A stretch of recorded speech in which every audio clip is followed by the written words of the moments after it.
Today is one of my favorite types of days out there. After all, it's new video game announcement day, and this is one of those things that it's coming from the team at Retrobit, and it's a game I've never heard of before, but looking at the details, I can't wait to play this. This is Assault Suits Valken for the Super Nintendo and the Super Famicom.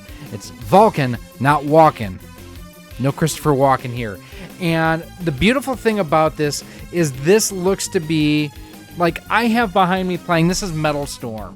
And this was one of the first re-releases or special editions from Retrobit. And it's one of my favorite games now. I didn't have a chance to play it back in the day. I read the Nintendo Power cover to cover. I wanted it so badly, but I just never could get it. Now I've got it, and I love it.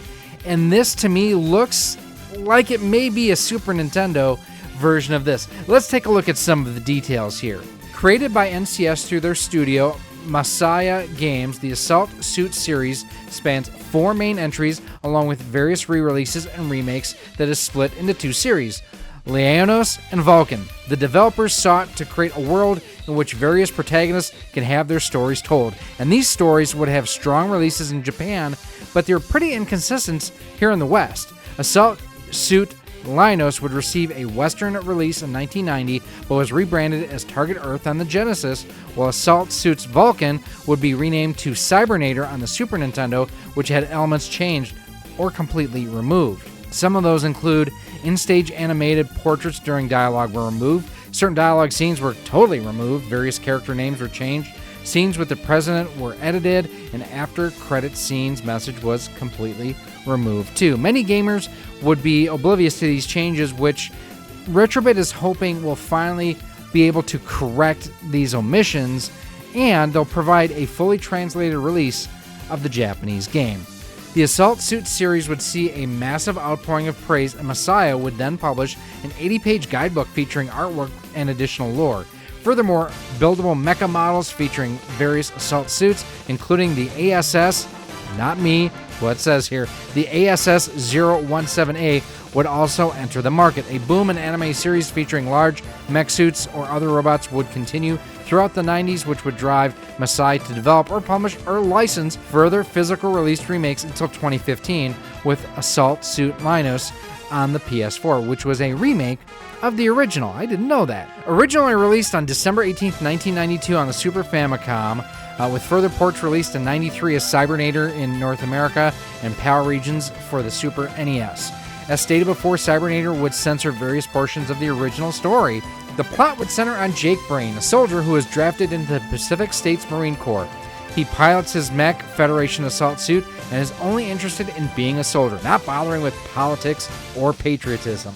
So let's take a look what this all is, because there's a collector's edition that looks just beautiful. As you can see here, it comes with a hard embossed collection slipcase, numbered deluxe magnetic hardcover cartridge packaging. You have your Orium Armor gold 16-bit cartridge for both NTSC and PAL regions. You have a celebratory acrylic stand, exclusive soundbites keychain, a full-color instruction manual, and a commemorative coin. Now, this collector set you're looking is going to be $79.99 in the US, $89.99 in the EU, and they are expected to ship in Q1 of 2024. Now, there is a standard edition that will be coming out as well. Some of the more recent releases, Retrobit has done one or the other. This is, again, doing both.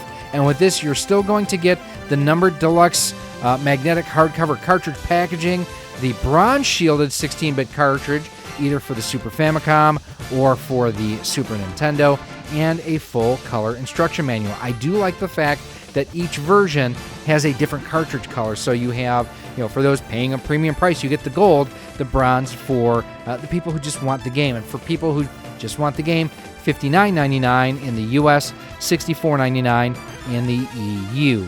Now, part of the proceeds from the sale of Assault Suits Valken actually also go to help support the Video Game History Foundation.